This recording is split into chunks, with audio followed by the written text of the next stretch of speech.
Boa noite, sejam todos muito bem-vindos. Esse ano a gente vai trabalhar algumas semanas do mês com o Evangelho segundo o Espiritismo. E hoje a gente vai tecer alguns comentários a respeito do capítulo 12, cujo título é Amai os vossos inimigos. Esse capítulo ele trata, basicamente, do perdão e da caridade aos nossos inimigos. Então, a princípio, parece meio antagônico a gente falar ou pensar em perdoar os nossos inimigos, alguém que é o nosso ofensor, e a gente achar que vamos perdoar facilmente. Mas podemos, devemos, a princípio devemos. Então, pagar o mal com o bem, Então, se nós amarmos quem nos ama, que mérito a gente tem, Que tão bom eu estou fazendo? Ou se eu fizer somente o bem a quem me faz o bem? Ou ainda, se eu emprestar a alguém só aqueles que possam me pagar o favor que eu fiz?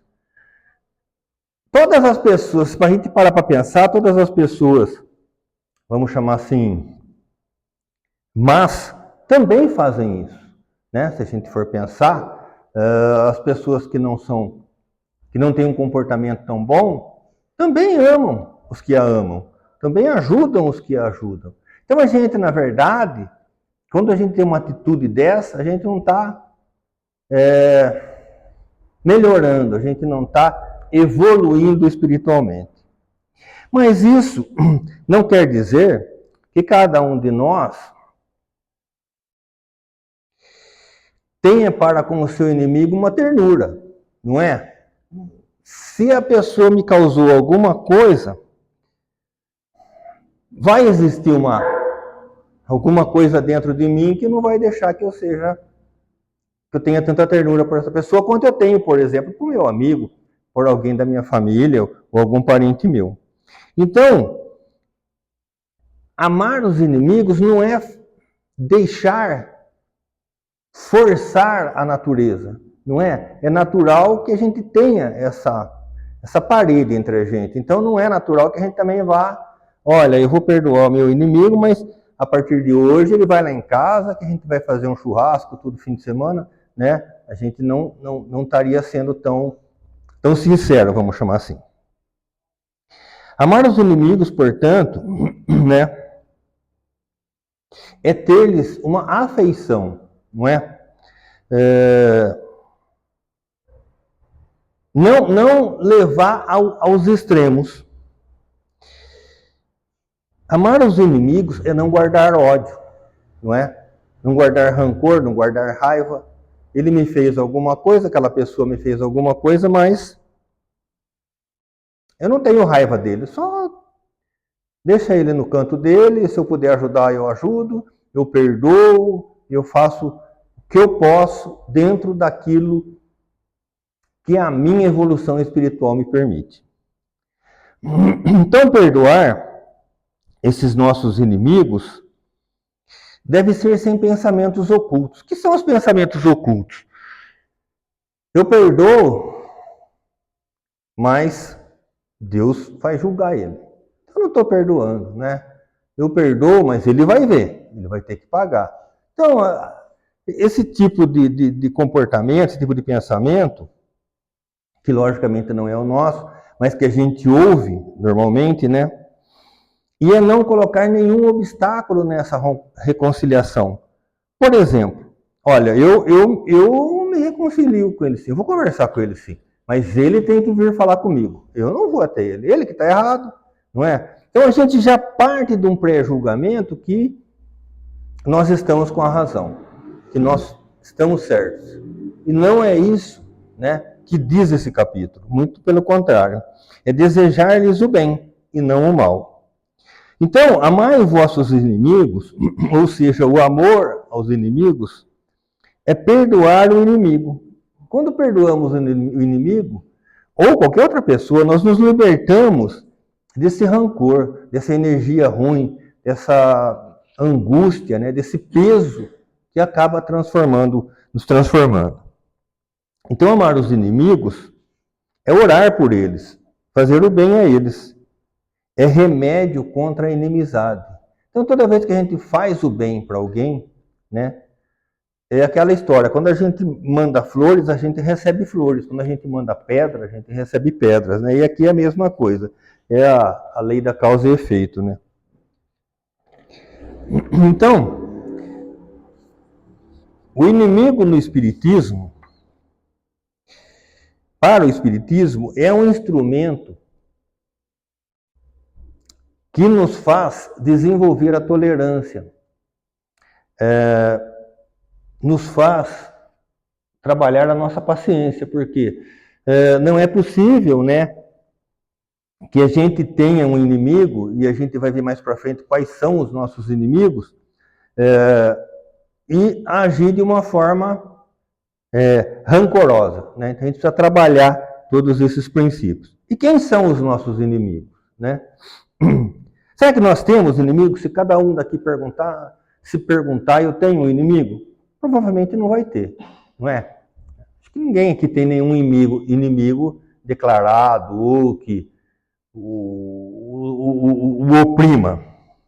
Mas no Espiritismo, a definição do inimigo vai além dessa posição ideológica ou dessa oposição física. Ele é um espírito que pode ser encarnado ou desencarnado, com quem nós alimentamos uma antipatia, uma mágoa, um ódio ou até mesmo uma ausência de afeto.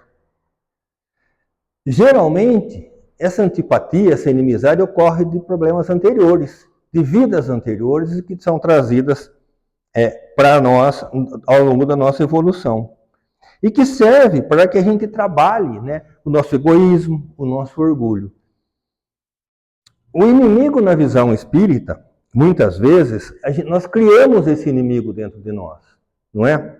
Ou, às vezes, nós projetamos nessa pessoa as culpas, os defeitos que nós temos e que não achamos que temos e não assumimos.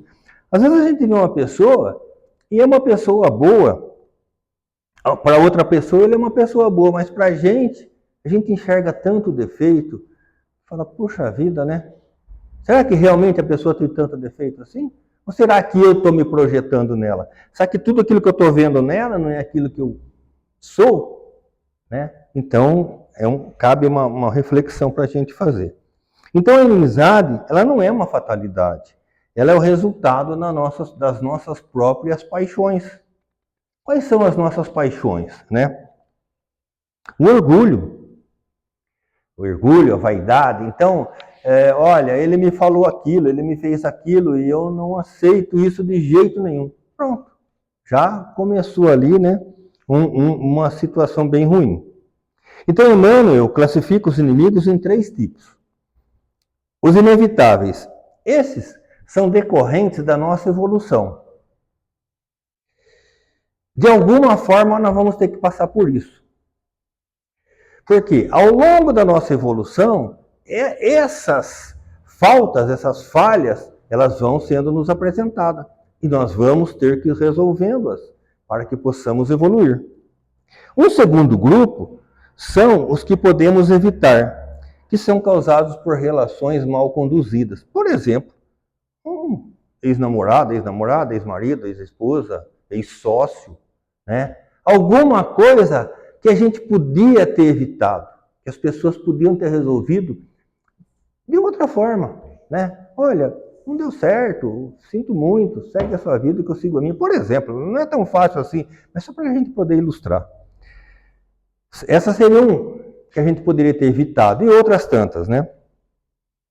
Mas a mais, uma das que eu acho, e essa é a minha opinião pessoal, mais importante, somos nós mesmos, né? Então, quando nós mesmos somos os nossos inimigos, aí nós passamos a agir contra a nossa própria paz.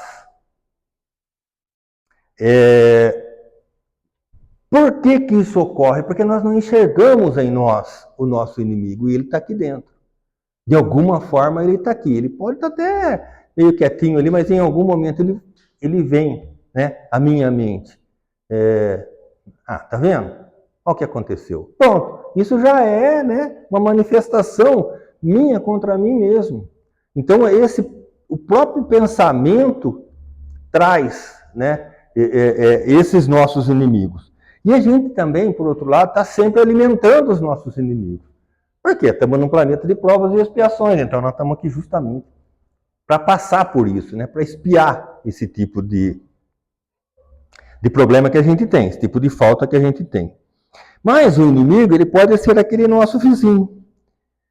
E aqui acho que todo mundo já deve ter passado por isso, que resolve tocar música alta, e incrível que pareça, a que a gente não gosta, não é? Ele não só ouve música alta, fora de hora, ainda toca música que a gente não gosta. Perto da nossa casa tem um vizinho que domingo à tarde, às vezes, ele faz um churrasco, aí ele toca aquelas músicas que eu não aprecio, não ouço.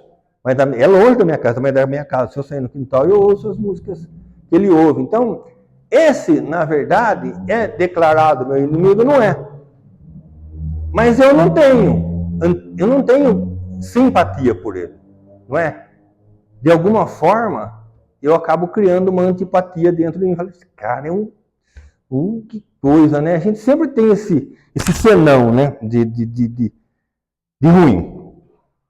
É aquele colega de trabalho, né? Que foi promovido na nossa frente e a gente acha que ele não era tão bom assim. Ele não era tão merecedor. Ele disse, esse cara foi, né? O chefe é amigo dele, ele vai fazer churrasco com o chefe passou ele na minha frente. É uma visão que às vezes a gente não consegue, de novo, nos enxergarmos. Então nós nos enxergamos sempre bons, corretos. E às vezes a gente não é tão bom assim, né? Todo mundo já deve ter passado por uma situação dessa no trabalho, de alguém que foi promovido na nossa frente, a gente ter se esforçado um ano inteiro, ter trabalhado, ter sempre estado disposto, mas vem alguém, por algum outro motivo, que é promovido. E ele é um inimigo declarado? Não. Mas é um inimigo que está no meu subconsciente, ele está ali guardado. Esse cara, hein? O cara passou a perna em mim. Não é isso? Esse, normalmente, é um pensamento que ocorre. Então, nós vamos ter também os inimigos desencarnados. E a doutrina espírita nos mostra que essa antipatia pode ser adquirida na reencarnação presente ou pode ser de vidas passadas. E que, de alguma forma, nós vamos precisar resolver. Somos obrigados a resolvê-la nessa encarnação? Não. Podemos resolvê-la na próxima. A espiritualidade não tem pressa, né? Elas não nos pressionam, não nos cobra com uma listinha de deveres, né? Mas elas nos cobram, às vezes, de outra forma mais doída. Mas, nesse caso, nós devemos ter a iniciativa, né? De resolver essas pendências. E que podem se tornar, na verdade, esse surgimento de vidas passadas, desses inimigos, acaba se tornando um obsessor, né? Um obsessor que vem nos atormentar. E essa maldade, ela se manifesta por, como eu já disse, obsessões e subjugações, né? Que são as provas que nós temos que ir passando ao longo da nossa existência.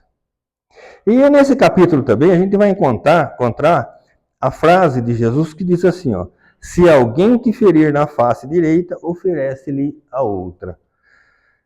Acho que todos nós aqui, ou eu já ouvi algumas vezes as pessoas dizerem assim, eu não sou Jesus, que apanha de um lado e dou o outro. É comum a gente ouvir isso. Ou então, comigo é assim, bateu, levou. Mas é uma visão errada dessa frase. Jesus não quis dizer isso. Ele não quis estimular a discórdia. Muito pelo contrário. Oferecer a outra face é não dizer para ele, bata fisicamente no meu rosto. Não é? Oferecer a outra face é a humildade de não revidar. De eu ouvir determinada ofensa e falar, olha, eu acho que você está errado. eu acho que isso não está certo. Ser firme, mas com amor. Firme, mas sem agredir, não é? E não retribuir o mal com o mal, ao não retribuir o mal com o mal, nós impedimos que a violência continue, não é?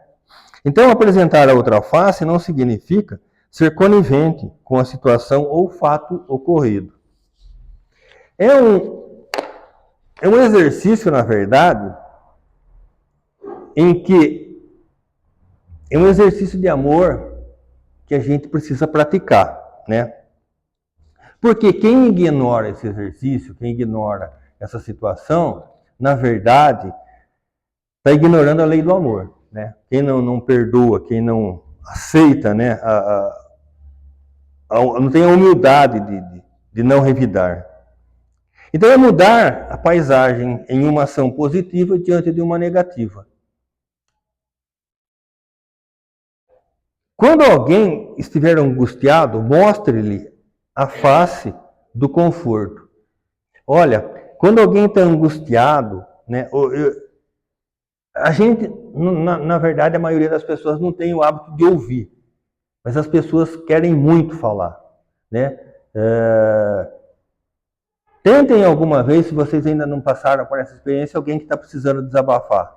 E senta do lado dela. Dá chance para ela falar, para ela se manifestar. Sem julgar, sem dar sua opinião, sem falar eu penso assim, eu acho isso, você está certo, você está errado. Só ouça. Simplesmente ouça. Ou dê o seu ombro amigo, alguém, um familiar, um parente, uma pessoa muito próxima, ou uma pessoa que você às vezes nem conhece. Então, dar a outra face quer dizer aceitar com humildade tudo que vai diminuir o nosso orgulho e o nosso egoísmo. E dentro desse contexto, a gente vai encontrar também a vingança, que faz parte da inimizade. Então, a vingança, ela é uma atitude que vem dos costumes bárbaros, não é? E que hoje os homens tendem, né, a diminuir ou a desaparecer, mas ainda existe muito. Então, é como o duelo.